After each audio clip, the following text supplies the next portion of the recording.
The new Mantis X10 firearms performance system has all the goodness of the original, plus holster draw analysis and recoil analysis. It's a fantastic upgrade and I recommend it highly. Hey guys, Brian Hill with the Complete Combatant. I'm back. I've been out for a little bit and I visited Phoenix, Arizona, where Active Self-Protection had the Lethal Force Instructor class with Masad Ayub and Marty Hayes. So I've been getting my learn on. I missed you guys. Had some great interactions. I see a lot of you are making good progress. And I got a couple big classes coming up, so I realized I simply can't take time off right now. I have to practice. I have to find some way to practice. So I want to talk to you about practicing and doing it on the road while you're traveling, some of the things that I use. The Mantis X10 is fantastic. You can take it with you on the airplane. I did so myself. I kept it in my carry-on bag. It's just a bit of electronics. So that gives me a good par timer and allows me to work a lot of different drills in a hotel room that I couldn't work otherwise. I brought some dummy rounds with me. Okay. When you fly and check a firearm, you've got to put your ammo in a box anyway. So I put 5 dummy rounds in there along with my carry ammo, and that way I have something safe to practice with. And it gives me a good sense of being able to load the magazine with that object at the end of it. Okay. You have to find a safe direction to load and unload your gun when you're in the hotel room. It's really important. Up's not safe, down's not safe, so if you have to look outside and see if there's a safe direction, or you can use the long way of the mattress, get on the edge of it if you were to have a discharge, or at least be something there. It's something to think about. You need to be very careful loading and unloading your gun and try to find a safe direction. I really can't advise you because I'm not there. It's contextual. Sometimes it's easy, sometimes it's not.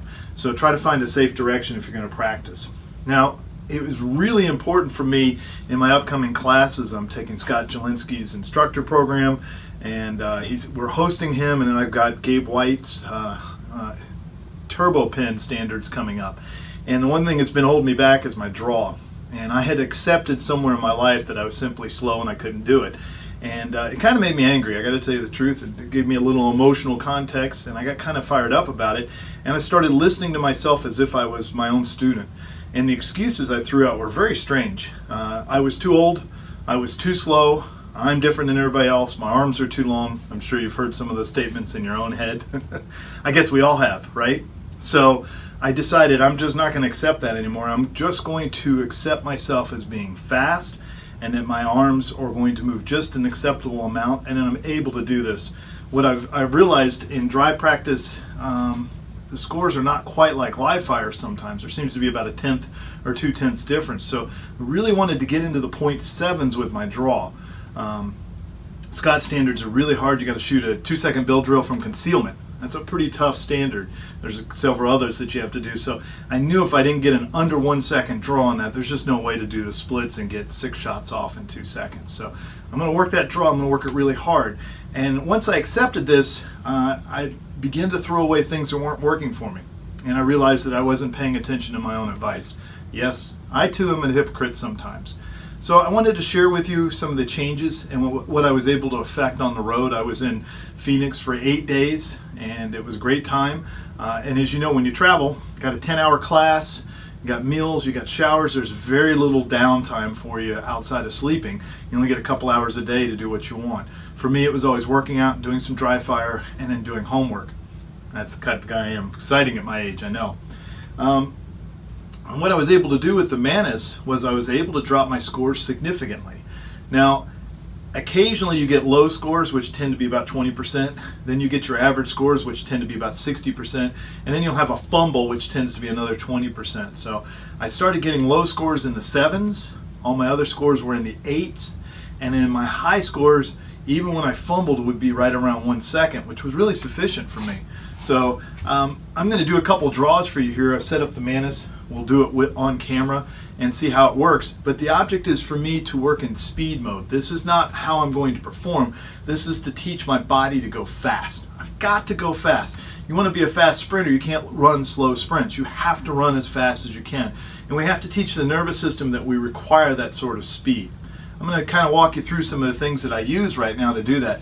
The first thing is, I want to get everything out of the way that's involved with shooting. I want to get in the best stance I can. I want to put my hands in a natural position. Could be up, could be down. Today I'm going to do down for this group, and we'll just work on that. I also want to get my body weight where it should be and my head into position. I don't want to cock my head or reach or bring my shoulders up. And the only thing I want to move is my arms. Okay? Once I achieve this preparatory index, I'm going to exhale. Exhaling thaws the freeze of the mind. So people that are prone to freeze at the beeper, that's because you're sitting dead still and it's hard to create inertia from stillness. So exhaling keeps the mind and the body ready to do the work. I'm going to listen for the beeper, and of course I want to go off the beat, but I found for me, I'm so kinesthetically inclined that if I also try to feel for the sound, I know that sounds ridiculous, but it's a state of modeling in my mind. I'm going to reach and try to feel that pressure of the beep, which allows me to react quicker, I found. It's a funny idea, but it came to me when I was working so hard that I want to feel the beep hitting me, because we know that the sense of touch is much quicker than reaction to sound. So I'm going to try to feel for the beep. Okay? Got to execute it. Execute. Just go through it. Mistakes and all. Execute the technique. Then I'm going to replay it in my head and see what I saw. If I notice something's missing, that's a big point of contention. If there's something I can improve, I'll do so. And I do that in an emotionless manner. I don't get mad at myself. I don't call myself names. I just try to do something better each time. Okay? And if it's really good, I recognize that I'd like to repeat that really good motion again. And after that, I get back into the same thing and I begin to prepare. So it's important to warm up a little bit. Whenever you're doing this sort of speed work, you want to have some warm-up rounds. Okay? Now, safety rounds in here. We're all set to go. You're in camera land. You're nice and safe. So I want to practice.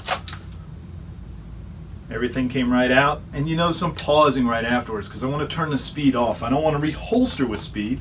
I want to do that slowly and reluctantly, but I want to draw as quickly as I can. All this to here has nothing to do with shooting. I just have to simply get the gun out. So I get everything ready, drop my head, get a good body posture. Review what I just saw, make a correction. So I think my support hand was a little slow. So we're going to work on this real quick. I'm going to grab the Mantis here that's all set up for the holster. Okay. She's already yelling at me, stand by. Stand by.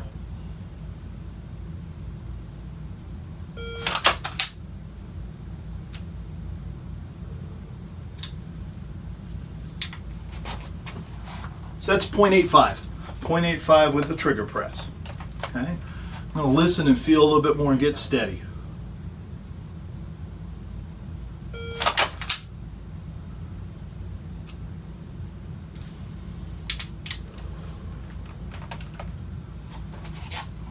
Okay, so that's a 0.74. All right, so that puts me in the sevens right there, doing it on the camera under pressure.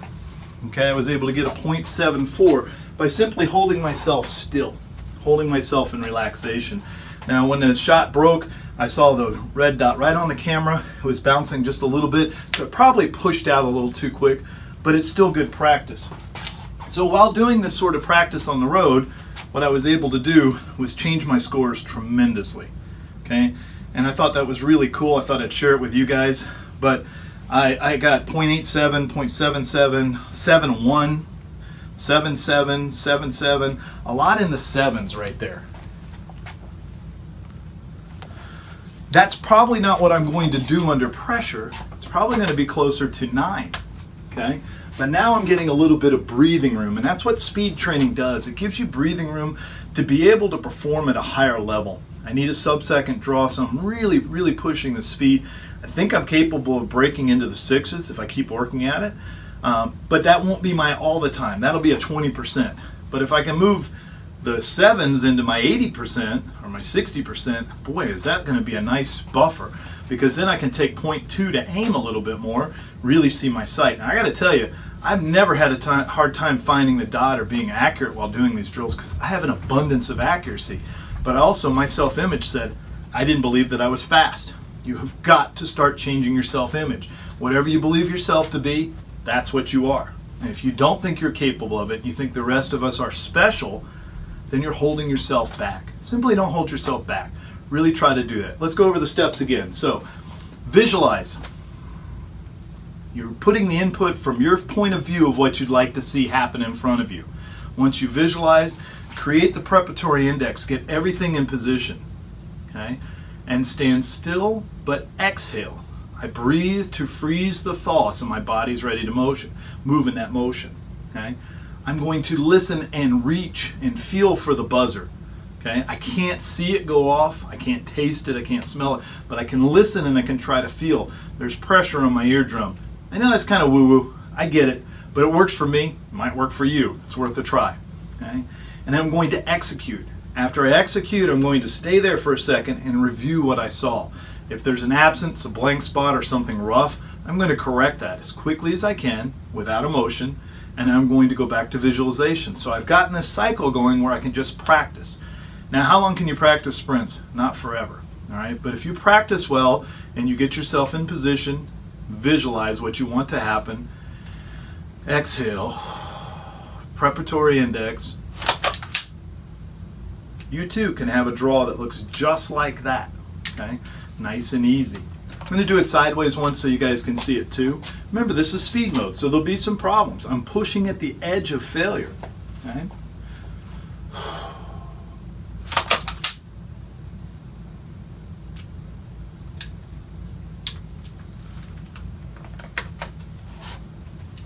Okay guys, I hope that helps you. That's how to get to a sub-second draw.